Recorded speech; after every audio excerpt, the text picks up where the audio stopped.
ضعیف احادیث کے بارے میں کیا حکم ہے؟ میں نے ڈاکٹر اسرار احمد صاحب مرحوم کی ایک ویڈیو دیکھی. ان کا کہنا ہے کہ اگر کسی مسئلے میں رہنمائی لینی ہوگی تو ضعیف احادیث سے رہنمائی نہیں لی جائے گی. ہاں اگر کوئی عمل جیسے ذکر وغیرہ اس کے لیے ضعیف احادیث سے رہنمائی لی جا سکتی ہے. ضعیف احادیث اور ضعیف سند میں فرق اور دونوں کا حکم کیا ہے؟ اگر ہم تک کوئی حدیث پہنچتی ہے تو کیا اس کا حوالہ صحیح ستہ کی کتابوں سے ہی ہوگا یا کہیں اور سے بھی ہو سکتا ہے؟ اگر ایسا ہے تو صحیح ستہ کے علاوہ ایسی کون سی کتابیں ہیں؟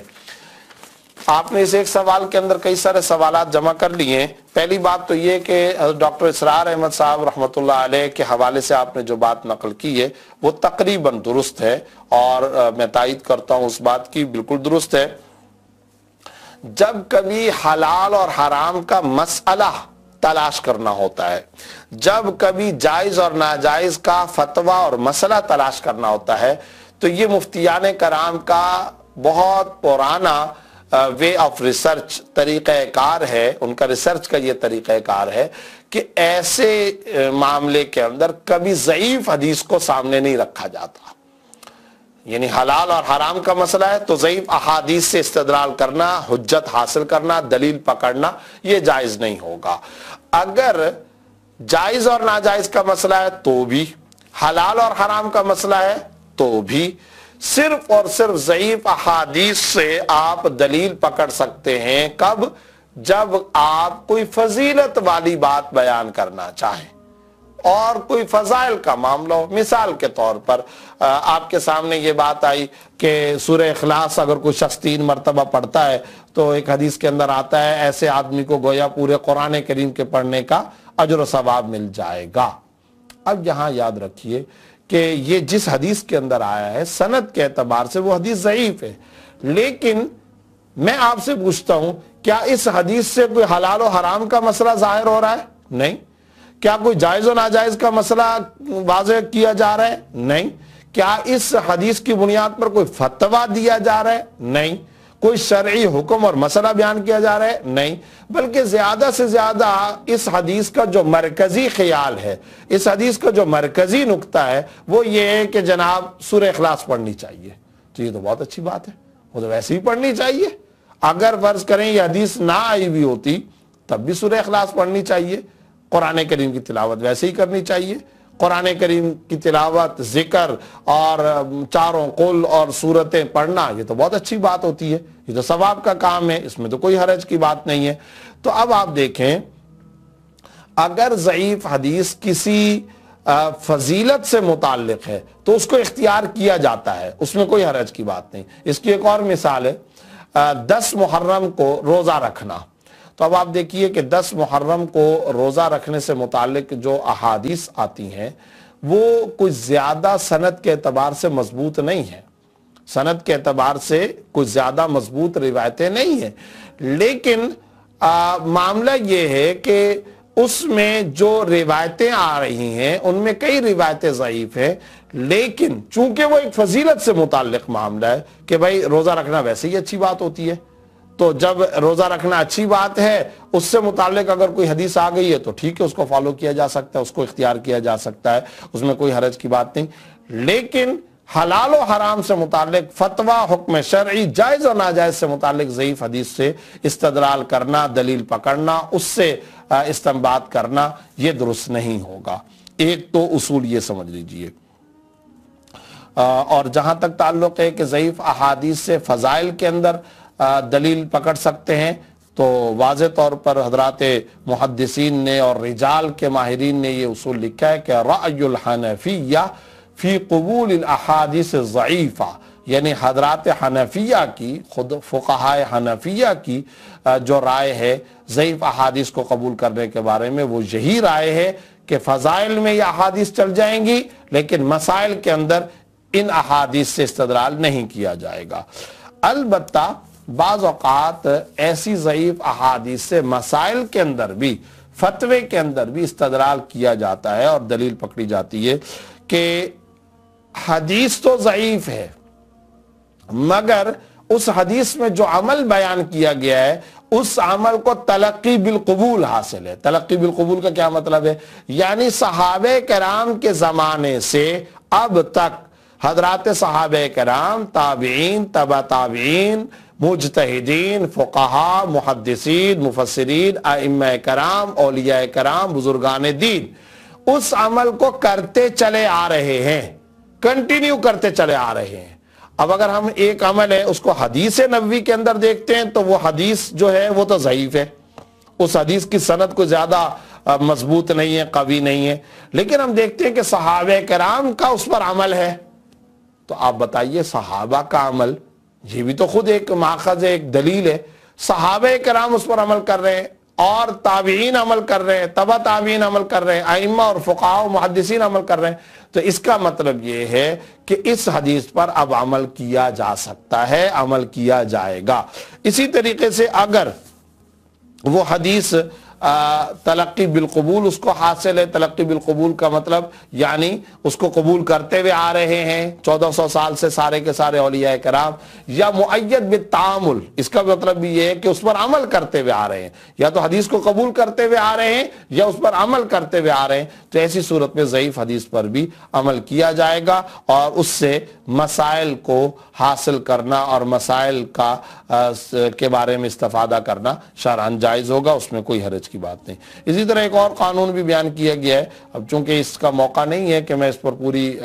روشنی ڈالوں، ایک اور اصول یہ بیان کیا گیا ہے کہ اگر کوئی ضعیف حدیث ہے لیکن وہ اصول کلی کے موافق ہے، کیا مطلب؟ یعنی کوئی ایک طے شدہ اسلام کا اور شریعت کا قانون ہے، ضابطہ ہے اور اصول ہے، اور یہ حدیث اس ضابطہ شریعت، اس قانون شریعت کے بالکل موافق جا رہی ہے، اس سے بالکل میچ کر رہی ہے، تو ایسی صورت میں بھی اس حدیث پر عمل کیا جائے گا۔ یہ اس سلسلے میں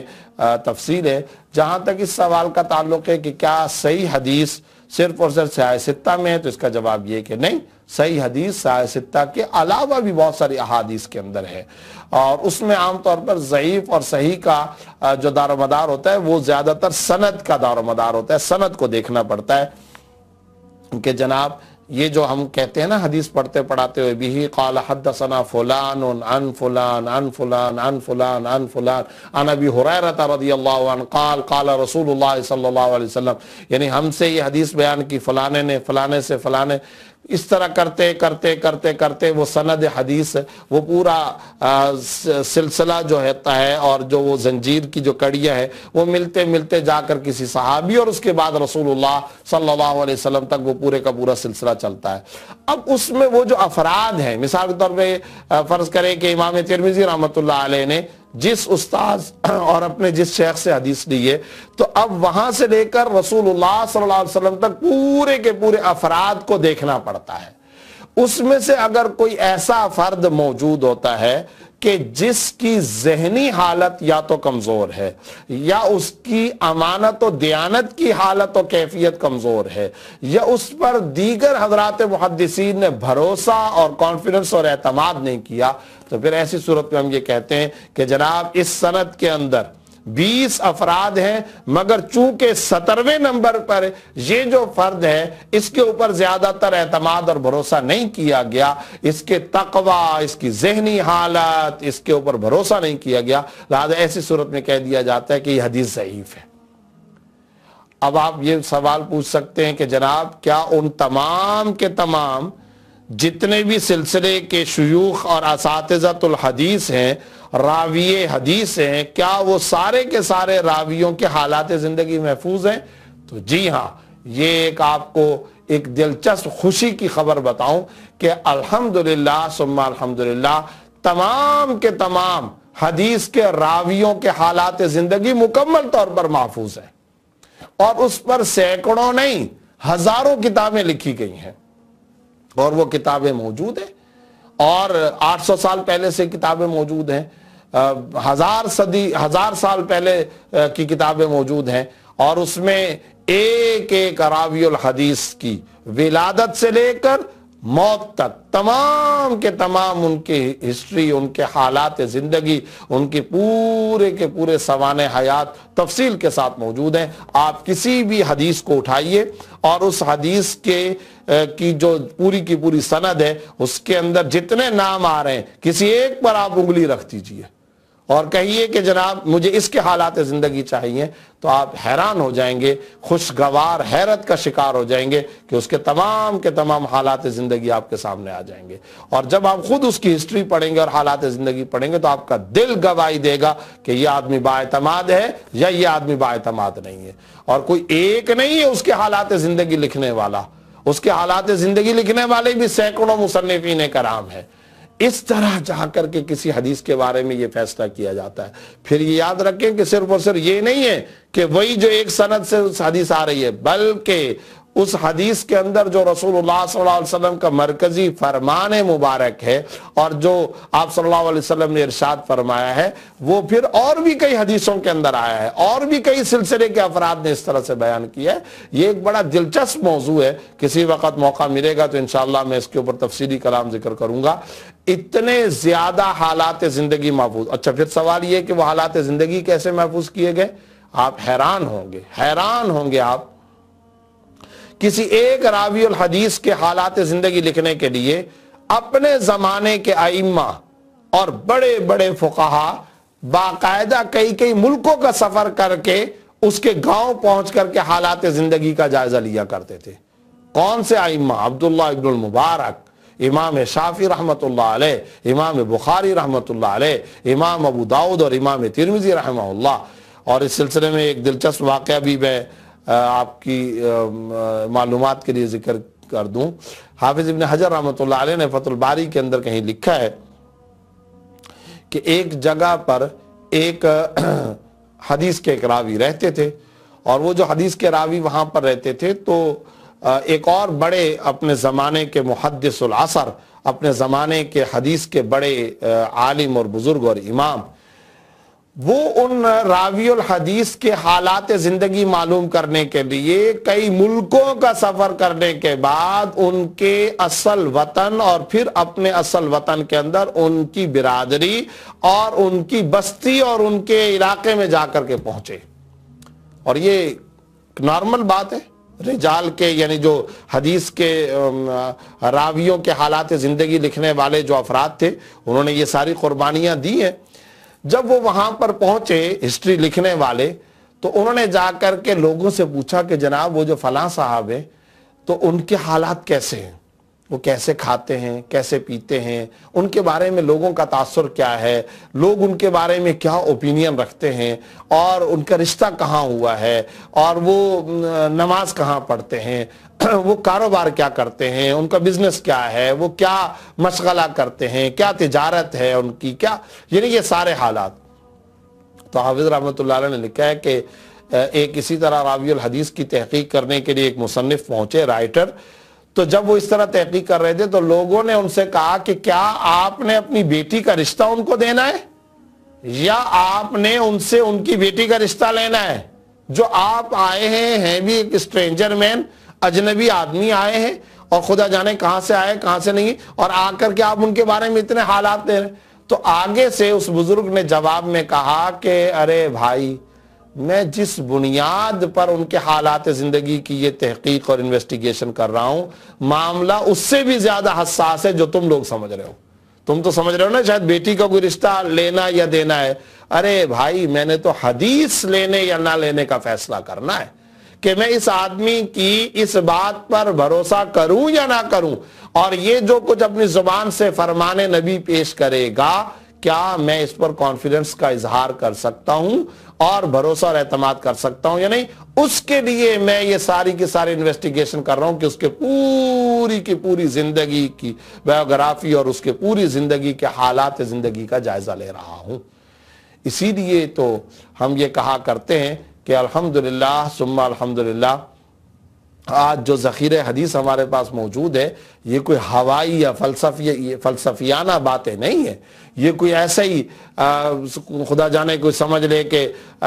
بس لوگوں کی بنائی ہوئی چیزیں، ایسا کچھ بھی نہیں ہے، بلکہ ایک آدمی غرناطہ میں ہے، دوسرا افغانستان میں ہے، وہ بھی وہی بات بیان کر رہا ہے، افغانستان والا بھی وہی بات بیان کر رہا ہے، پھر بغداد کے اندر ایک آدمی رہ رہا ہے، وہ بھی نبی کی وہی حدیث بیان کر رہا ہے، پھر ایک اور آدمی ہے وہ افریقہ کے اندر رہ رہا ہے، وہ راوی الحدیث بھی وہی نبی صلی اللہ علیہ وسلم کا فرمان بیان کر رہا ہے۔ نہ کوئی موبائل کا دور، نہ کوئی ریڈیو ٹیلی ویژن کا دور، نہ یہ مواصلاتی ذرائع، نہ یہ آپ کا سوشل میڈیا، اور نہ یہ آپ کا انٹرنیٹ، اور نہ ہی ٹیلی فون کا کوئی زمانہ، لیکن